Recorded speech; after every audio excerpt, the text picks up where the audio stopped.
Welcome to Bear Archery's Hunting 101 podcast, where hunters new and old come to learn and find inspiration from stories of hunts gone by. Everyone is welcome to enjoy the outdoor way of life, and there is no better time to start than right now. So let's head into the great outdoors with your host, Dylan Ray.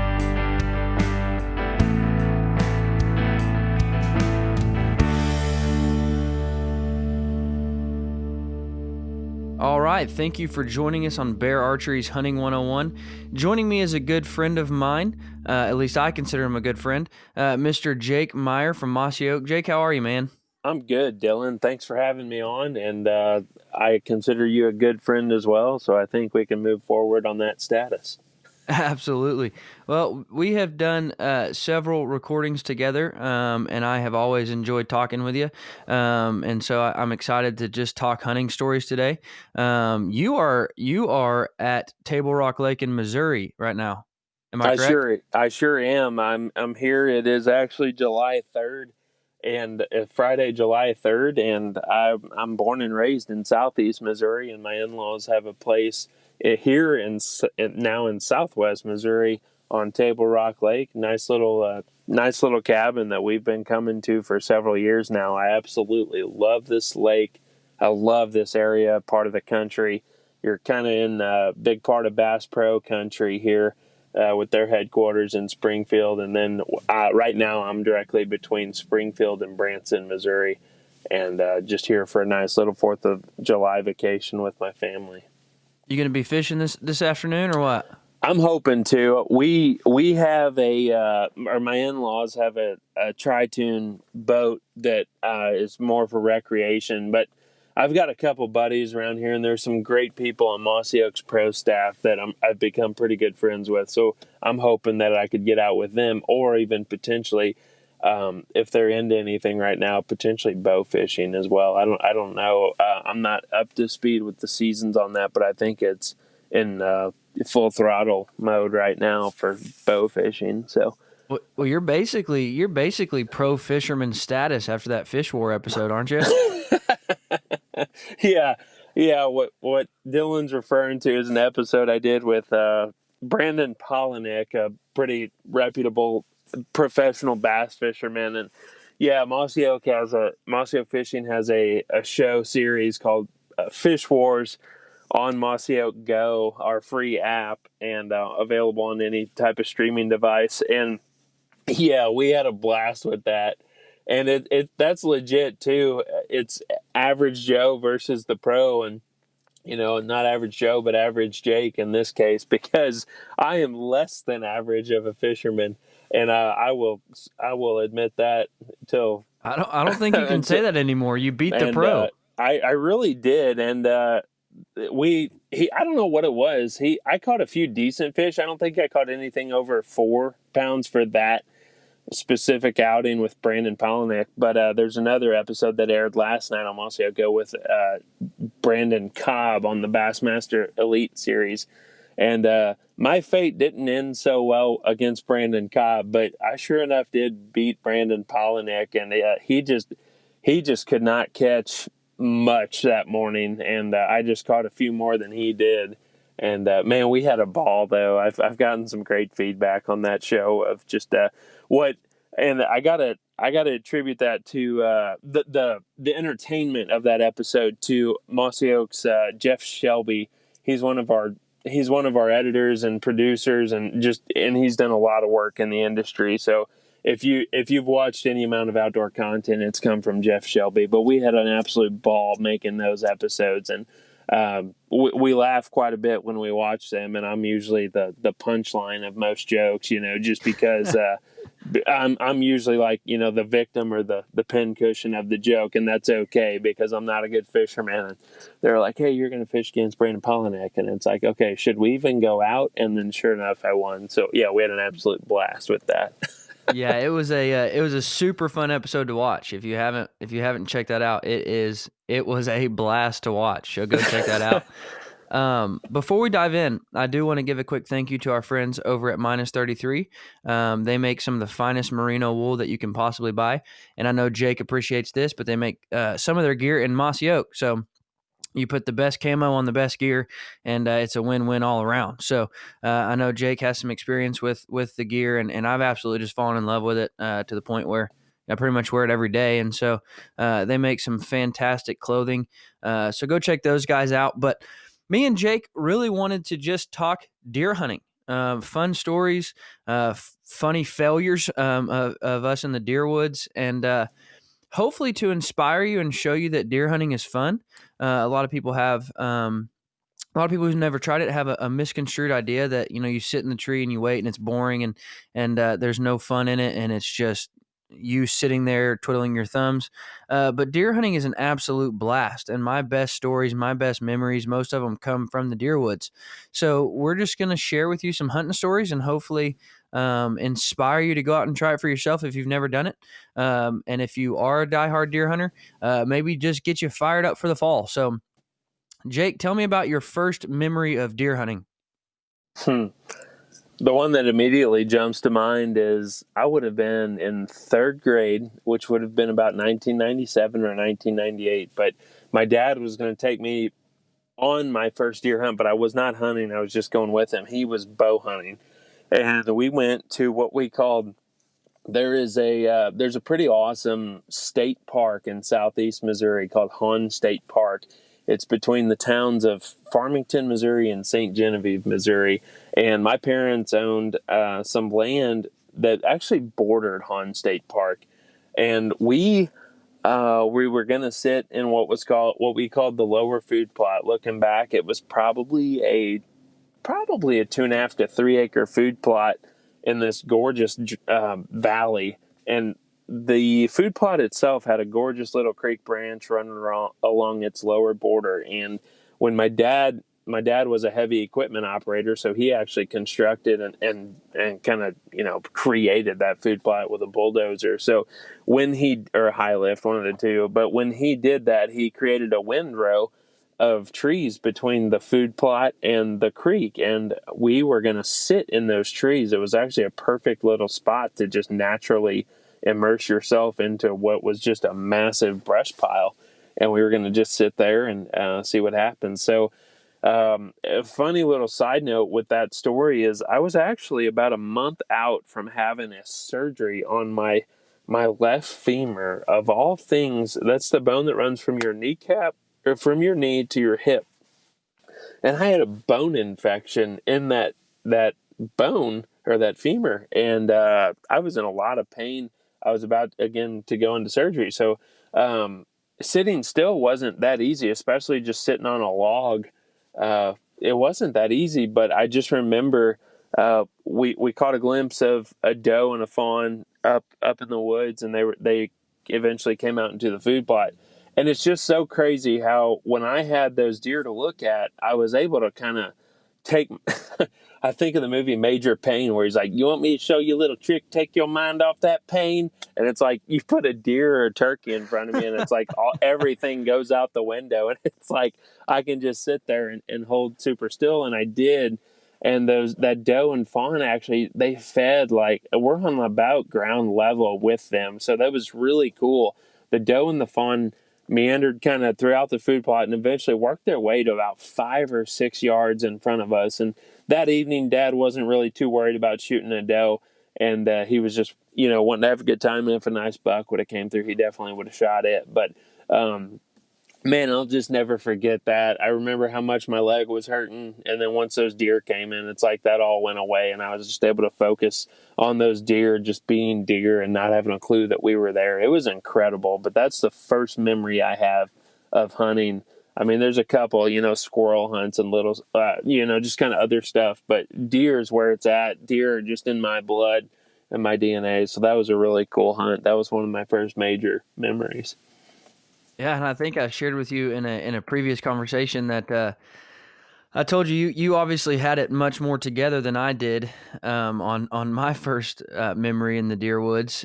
We were in the Ozark Mountains of Arkansas, not far from where you're at now. Was where I was born and raised in Northwest Arkansas, and my dad took me out hunting, and we had found a game trail, and we were sitting about 20 yards off that game trail, and he set me down and told me he was going to walk, up the mountain just a little ways and sit on the same game trail. And so he did that, and he left me for the morning.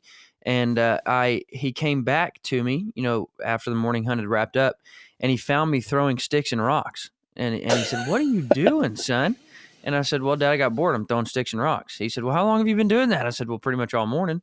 And he proceeded to get a little frustrated, and told me that that's why we didn't see any deer, because I was scaring them all off. And being a kid, I was like, "Well, Dad, I mean, sticks and rocks are a natural thing. Shouldn't really scare deer off much." And so he proceeded to explain to me, how deer spook, and noise and movement spook deer and everything. So we took a break, that afternoon, and went and got some lunch, and went to Natural Dam, and just enjoyed the afternoon. Went back for the evening hunt, and after he had kind of became a little more strict on, all right, sit here and don't move. We ended up sitting together. I think it was more of a I'm going to watch you type thing, because we need to see some deer. And so we sat there that evening hunt, and a doe came, I'd probably say 14 to 15 yards in front of us, and I had a lever action 30-30 with me, and I remember getting that gun ready, and my dad explaining to me to wait, to stop and wait. And I'm like, "Well, why, Dad?" And he wouldn't answer me. I'm looking at him like, "Come on, let me shoot it." And he just keeps telling me to wait. And that deer just works up that trail right in front of us, and he keeps telling me to wait. And so after the deer moves on, I say, "Why couldn't I shoot the deer?" And he explained to me, "Well, son, this is the middle of the rut." And that doe kept stopping and looking behind her. So I figured there was a buck following her. And so, I, much like you, my first hunt did not end with me killing a deer, or my dad killing a deer, but it got me hooked. Just like you said, when Yes. you sneak in there and you observe that animal in its natural habitat and has no idea on earth that you even exist, it's just something that, as a kid, it gets you just fired up. And I remember from that point on, I was just hooked. And I actually never even shot a deer with a rifle. I just went straight to bow hunting. I was like, "Well, we got close to that one, so let's just start bow hunting, Dad." And so I started bow hunting, and a couple unsuccessful seasons of bow hunting, I ended up shooting my first deer with a rifle, but I'll tell you that in a minute. So what was your first actual deer harvested? That would have been a couple years later. I would have been in fifth grade and about 10 years old, 1998, 99. I was on the same property, and Dad had a spot. I don't know what it is, if it's just kind of our area or whatever, but we, each person, especially on private property, outside of a hunting lease or whatever, each person kind of had their own stand the way I grew up. And that's just where you went. You kind of pick the spot, you put it up, you build it, and that's your spot. Dad had a spot that, was just his stand. And it was just like, if I recall, it was about like 4 pine trees that just grew kind of, they formed almost some sort of a rectangle. And he just made, what I used to think of as like a tree house out of it. But it was just a big homemade tree stand or deer stand. And we were sitting in it. It's in the middle of a big block of timber. And I was so excited because he would take my brothers, they're 3 years older than I am. They're identical twins. So he would take them, and they'd always see like 10 or 20 deer in a day, and they'd sit all day. And that's what we were going to do this day. So I was super excited just to go hopefully see some deer, have a sit like they've had in the past. So we were sitting. 3 deer came through that morning, and I was trying to shoot. I had a 30-30 lever action, and it wouldn't go off, and we couldn't figure out why. I was aiming and just kind of squeezing the trigger, and it just would not go off. So the deer went out. That was in the morning. That was all we saw that morning. But we were sitting all day. So in that afternoon, when the morning movement sort of slowed down, we unloaded the gun, and we were just completely unloaded it, and we were just going to try to figure out how to engage that trigger. So we figured out, and I just didn't know this. The lever had to be squeezed in or engaged up to the stock, and there was a safety mechanism to engage the trigger. Now, you would think I should have known that from practice. Well, what we found out is when I was sitting on the bench in practice, that lever was actually resting on, like whatever we were resting it on, just a cushion of some sort. So it was actually engaging the lever, and I didn't realize that I had to consciously and physically do that. So then with the gun unloaded, we figured out that lever needed to be engaged, dry fired the trigger a couple times, and we got a handle on it. So then we actually had a trespasser come through around probably 2:00, 2 or 2:30. He was just creeping through the woods, and I always actually look back and think about how well my dad handled that. He took his orange vest off and flagged it at him just to make sure that he knew we were there. Then he climbs down and just goes.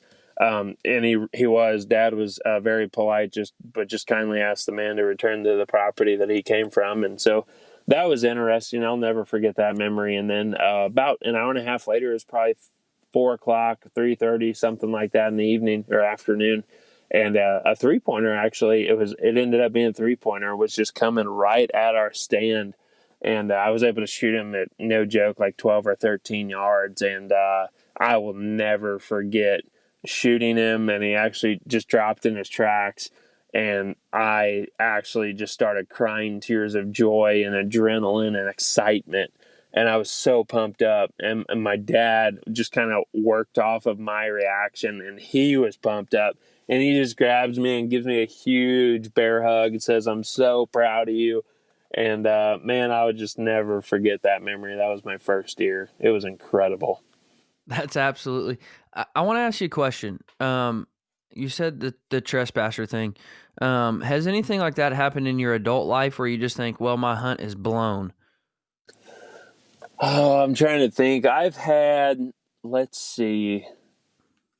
I have been blessed, man. I'm trying to think, but I can't think of many. The only thing that I've had that it actually happened this year is I had a surveyor come through. I was actually hunting in Mississippi. I was just on a doe mission, and I had several does come out into this food plot, and a gorgeous, there was just a big doe still in the woods, and I was just waiting for her to come out of there and into the food plot.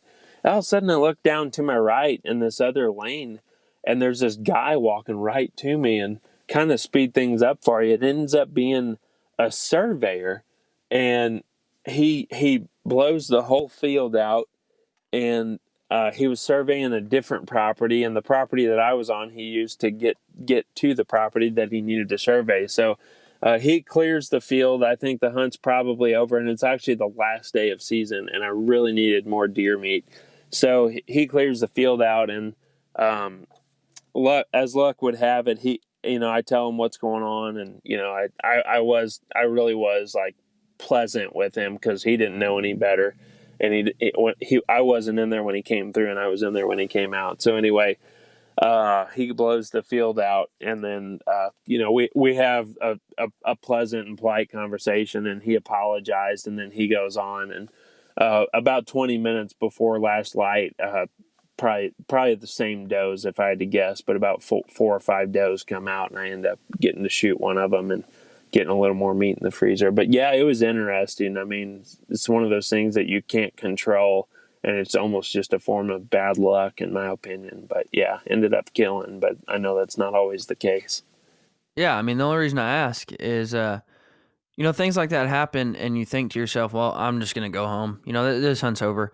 And so I just want to encourage you, if you're listening and something like that does happen, don't give up. I mean, just hang in there. You never know what'll happen. There's been times where I thought, well, this is shot. Something crazy happens. One of the places I grew up hunting quite a bit was my grandparents' place. And, I'd be sitting on the field, and my grandpa would come out and hit golf balls or something. And I'm like, Pops, I'm out here. Like, what are you doing? And I would think it was shot and blown, and end up shooting a deer. So just hang in there. You have no idea. A lot of times those deer are used to people like that. They're if the surveyor comes there, maybe the deer have grown used to him. Certainly the deer had grown used to my grandpa hitting golf balls. And so just hang in there and see what happens, stick it out. because there's been times where I just thought, well, this is done. And, then it all comes together. So that's the only reason I asked. But man, my first deer hunt where I actually harvested a deer, I would have been going down to southern Arkansas, the southernmost part of Arkansas. I mean, you shoot a deer and it could run into Louisiana. I was going down to my dad's deer camp, and just to go to your dad's deer camp automatically was like the highlight of my life at that point. Because my dad had grown up telling me stories about this camp and telling me stories about how cool the cabin was and it set on a lake and how much land there was, and hanging out with all his buddies. There was probably 12 guys that belonged to this deer hunting camp, and just hanging out with all these guys, and I'd always heard stories of this place, and now I finally got to go. And so being a kid, on my way to deer camp with dad, it was so exciting, and the anticipation of getting to go to deer camp with dad was just overwhelming.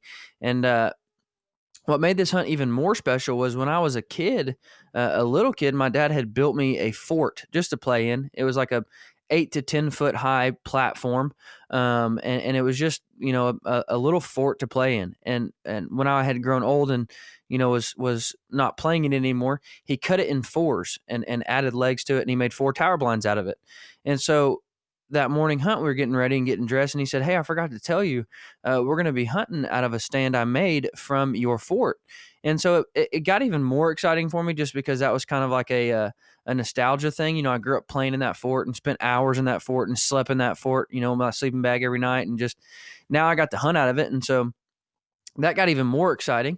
And so we went out that morning, and sure enough, just, first thing in the morning, two little does. Now, let me say little does. Now, you get down in southern Arkansas, they're little anyways.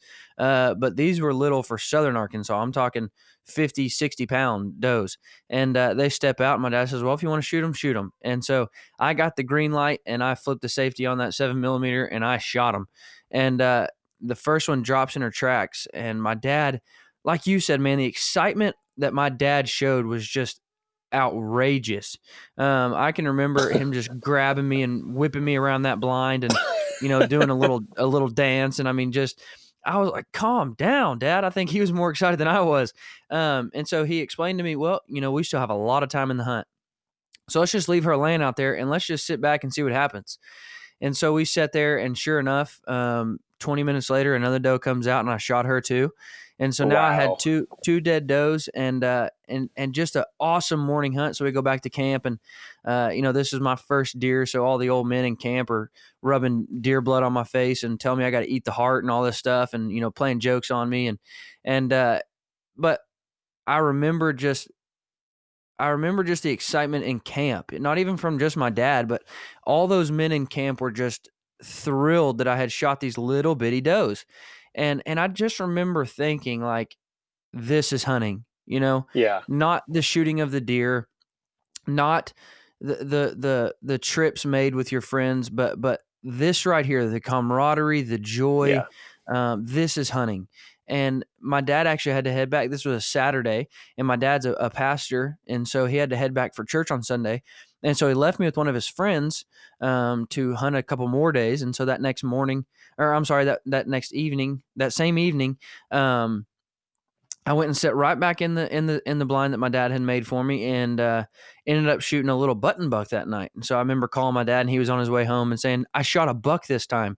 And he was just thrilled. Man. Didn't care that I said button buck. Didn't care that I said he was little bitty. He was just thrilled again. And so that was my first actual harvest of animals, and it was just, man, I can just remember thinking, like, this is what it's all about. I don't care how big they are. I don't care what anybody else thinks. This is what it's all about. And so, yeah, man, That's right. absolutely. I can remember how excited my dad was, and I cannot wait. Being a father myself now, I cannot wait to get my kids out there and feel that excitement my dad felt of when one of my kids shoot their first. I know. I'm with you there. My daughter's almost 2. She'll be 2 in September. I'm right there with you. I can't wait to at least just take her out, even for scouting trips for turkeys. I love turkey hunting too. And just I want her to go out and just hear her gobble, stuff like that. What's her birthday? Her birthday's September 20th. All right. My boy will be 2 in September, and his is September 2nd. So, oh, wow. That's funny. He'll be 2 in September as well. I'm gonna have to make like a little bitty T-shirt for the Hunting 101 podcast and send it to your daughter on her birthday.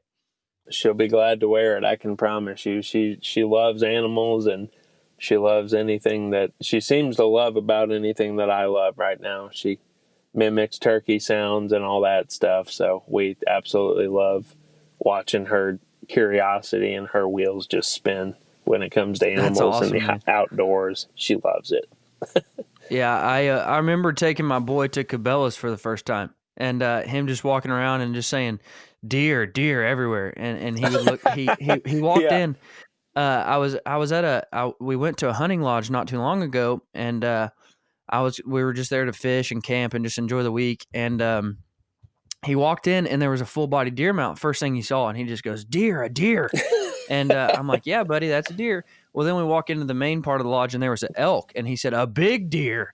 And he was just so excited, man. And that as a dad who loves to hunt, it gets you fired up that they're excited about hunting. So, I cannot wait to get him out there and start him hunting and take him out. I took my 4-year-old. She'll be 4 in November. I took her out shed hunting and this last year, and we found a few sheds, and she was just blown away that these antlers had fallen off deer, and so that was a Yeah. fun deal. But Did she man, tell find me any? about. We did. We found 2, and one was actually a Good. pretty good shed. I was actually pretty fired up about one of them, especially here in Kansas. It had a real, we don't have mule deer here where I live. There's mule deer in Kansas, but we don't have mule deer down in southern Kansas where I live. And this shed really had a mule deer look to it. And she was just fired up. It was a big shed. She was just fired up, and I've got it sitting on my in my office now. She was fired up about it, and she asked me, "Dad, why did the deer leave this here?" Um, and I'm like, "Well, sweetheart." And so then we explained they fall off naturally. But Yes.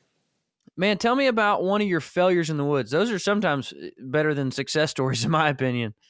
Man, there's so many to pick from, especially because bow hunting is my passion. So, I mean, that is the ultimate sport of failures, in my opinion. But I think the biggest one that sticks out would take me back to the same property that I just described. They're out close to Hahn State Park.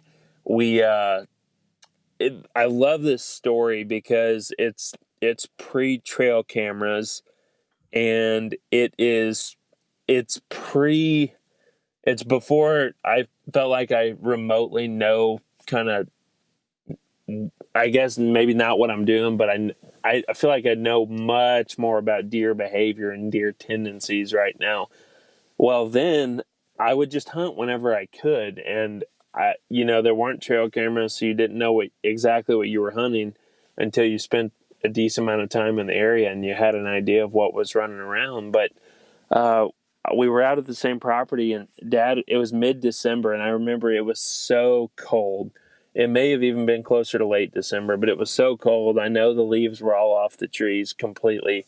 It was probably in the teens, and Dad said, "Hey, I'm going out to the ground." I can't remember exactly what he had to do, but he said, "If you want to go, I'll drop you off. You can take your bow. I'll drop you off, and I'll go do what I need to do, and then I'll pick you up at whatever time." And it was interesting because it was actually like arrive out there like 10 a.m. and hunt until like 2 or 3. Well, at this point in my life, I don't know why I would think that would make much sense, but this deer is about to prove me wrong of why it did make sense. So we go out there. He drops me off. I'm sitting in what's called the draw stand. It's just it is exactly what it sounds like. It's a draw, a heavily wooded draw between 2 food plots, and it's a great travel corridor. And it's relatively thick. The deer definitely do bed in it. And he drops me off. I go down. I get set up.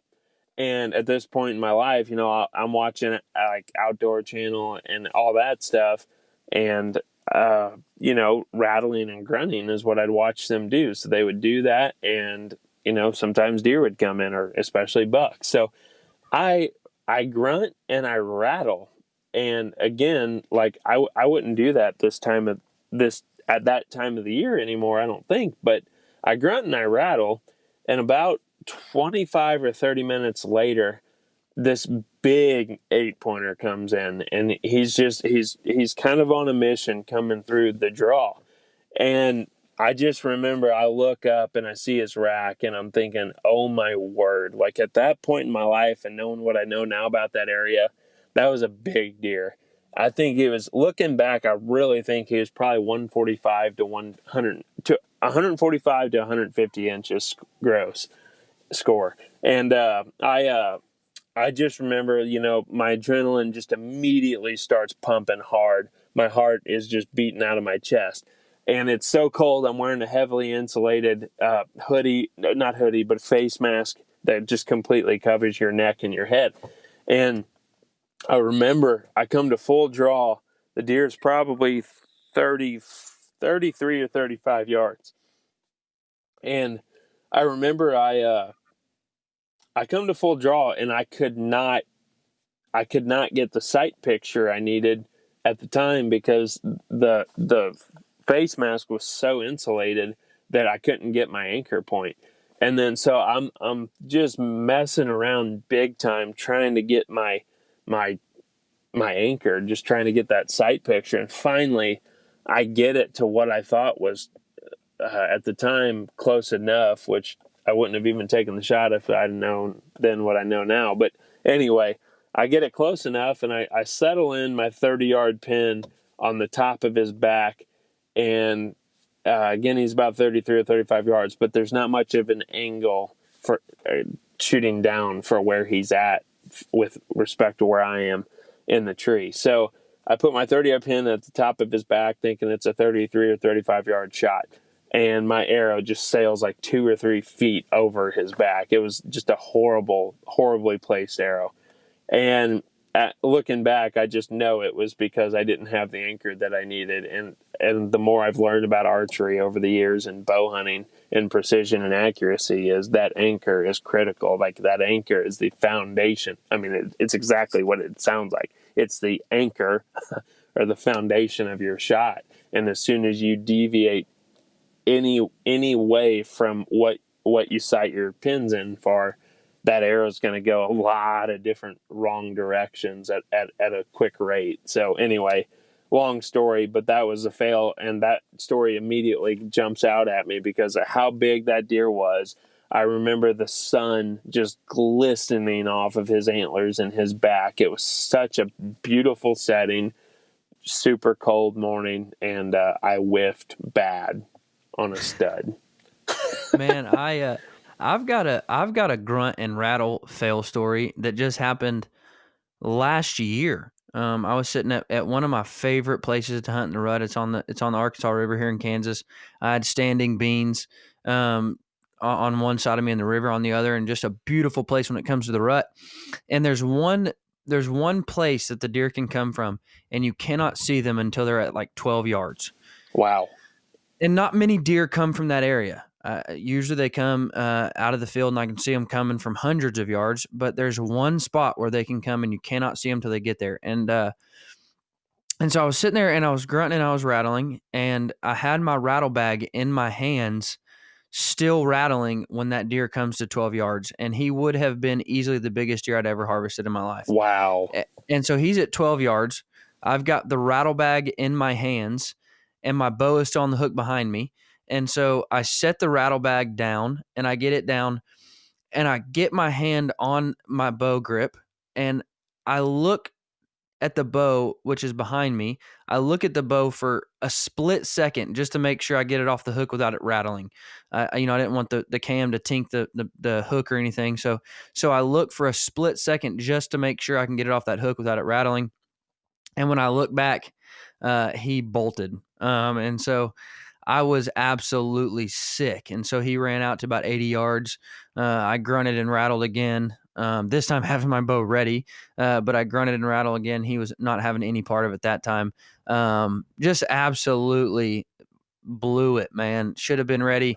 So what I took from that, and what I want to encourage you to do, is anytime you're going to do a grunt and rattle sequence, have your bow ready because it can happen quickly after that. That's right. It can happen very quickly. One of my favorite fail stories that I have, I was in Idaho on a bear hunt, and it was the last full day of hunting.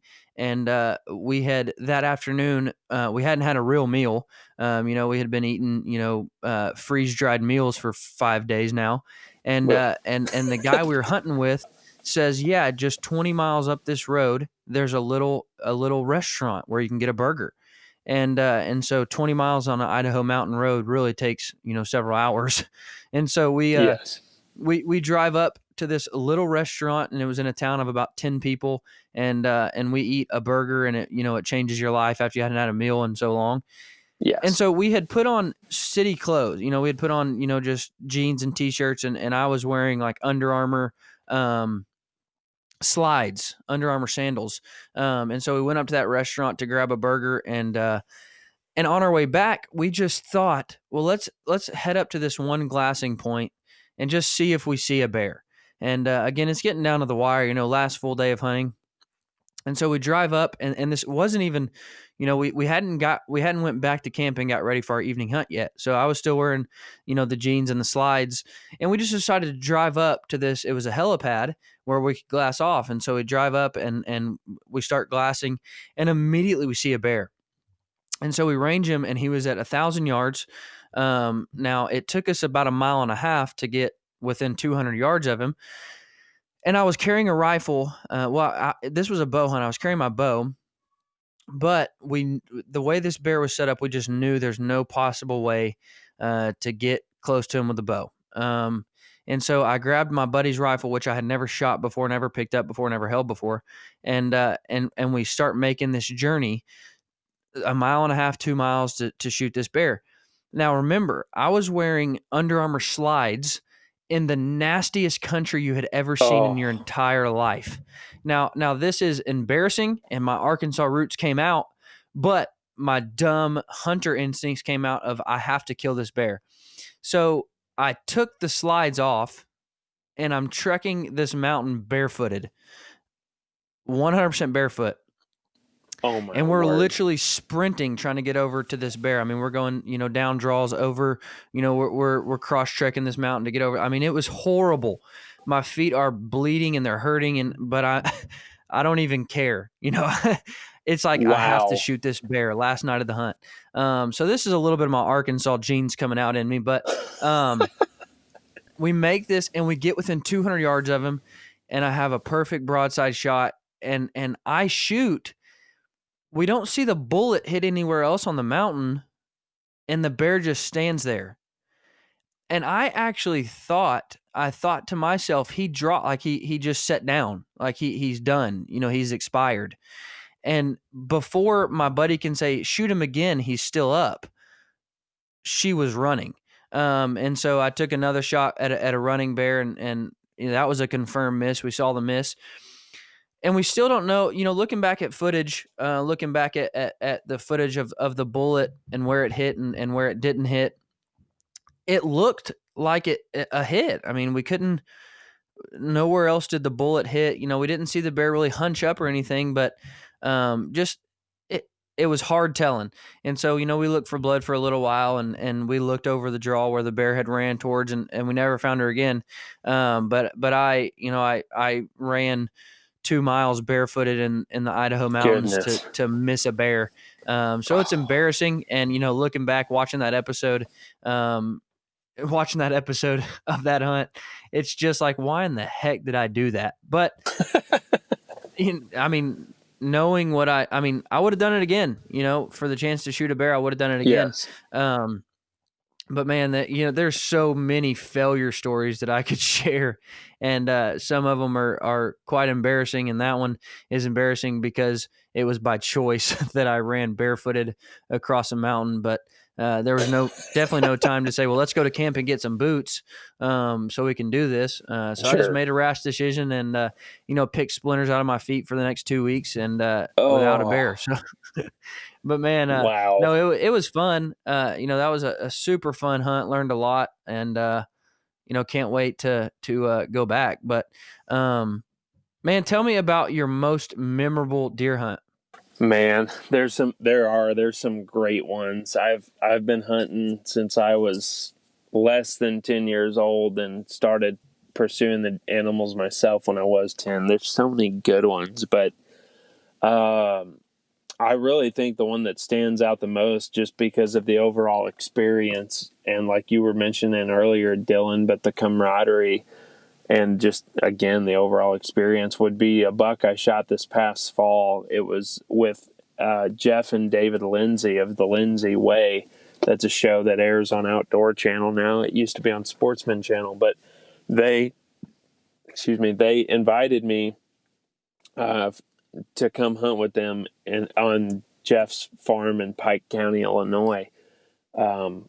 They have a great cabin there. It's in the River Hills. I think it's the Illinois River, if I'm not mistaken, that runs through there. And that's where we were hunting between the Illinois River and the Mississippi River. I'm pretty sure it was the Illinois. Anyway, it's late October, and I roll into camp and have a great hunt the first evening. I saw several deer. And the next morning, I was able to take a doe. And then the next evening, Jeff put me in this gorgeous food plot in this bottom with what was biologic winter bulbs and sugar beets. And I could just tell on the way into the spot, into the stand, that the browse pressure was very hard. They were just demolishing this food plot. It was probably my guess is a 4 or 5 acre food plot. Just again in this bottom, big timber ridges on each side of it, and the wind was perfect. And I knew I didn't spook any deer walking in. I took my time, super slow and steady, and did not spook any deer. And sure enough, I get set up, and about 20 minutes into the set, there were deer already coming onto the food plot with hours of daylight left, probably a solid 2.5 to 3 hours of daylight left. And about 20 minutes into it, those deer start coming in, and it's little bucks, and it's nice does, and then it's nicer bucks and nicer does and all that stuff. And then all of a sudden this big 10-pointer walks onto the field, and I get to watch him work ground scrapes and tree rubs and checking does and running other bucks off away from some of the does. And it's just an incredible scene. And I watch him. He's at about 100 yards. I watch him there for what I think is probably 30 to 40 minutes. He's just in this own little pocket of the food plot. And that's where most of these deer are. But then as the evening unfolded, several deer came from my side of the food plot. And they just start working out into the food plot.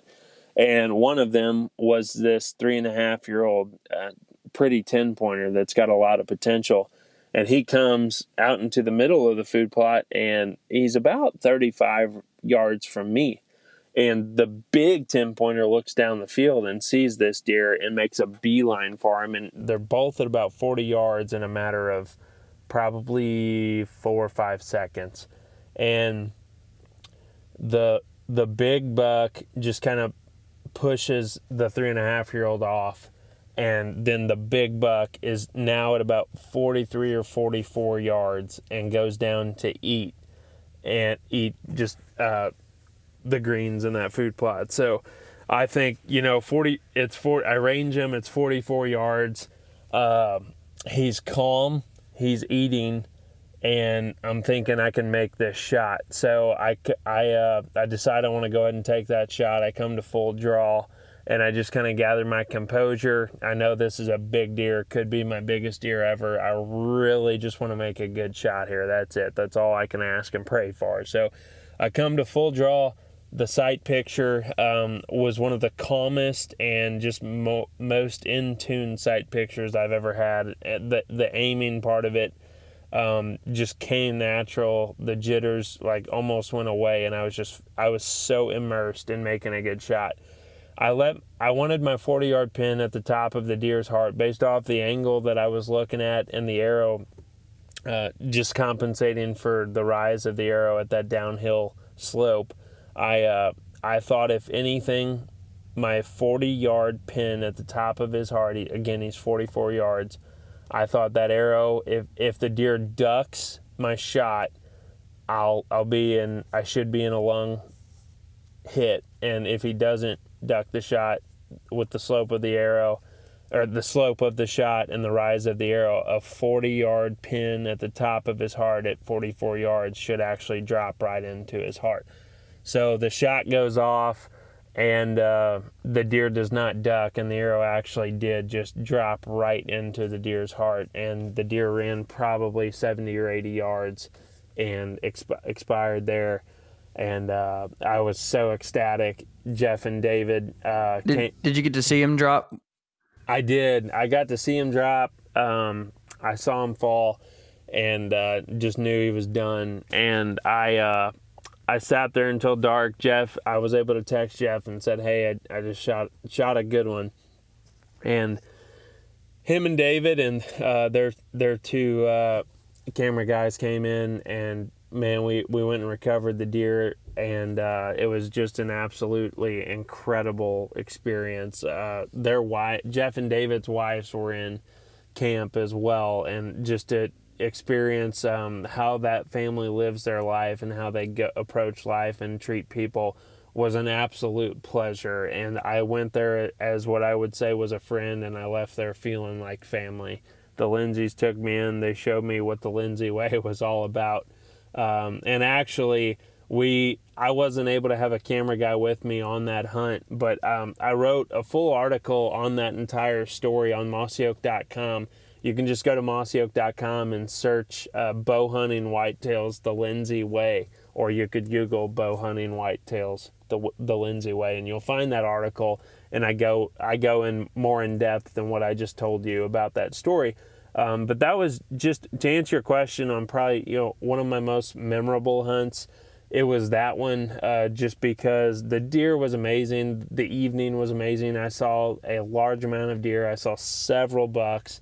Being in camp with Jeff and David Lindsay, it was just kind of the culmination of my personal passion for archery and for bow hunting, combined with my occupation of being in this great and wonderful industry with the best people on the planet, being the Lindsays. It was just incredible. So I was also going to tell you too, in your audience, again, we didn't get the shot on camera, but we did get the recovery on camera. That's all going to air. It'll air. Today is July 3rd, and that'll air next week. I don't have the Lindsays time slots off the top of my head on Outdoor Channel, but just go to your DVR and record the Lindsay way if you wanted to go in and watch that episode. It's all about our week there in Pike County, Illinois with them. So the Lindsay way on Outdoor Channel, and that'll air next week, I'm pretty sure. Yeah, man. And I saw the pictures of that deer, and I remember thinking, man, he needs to tell me where that tree stand's at.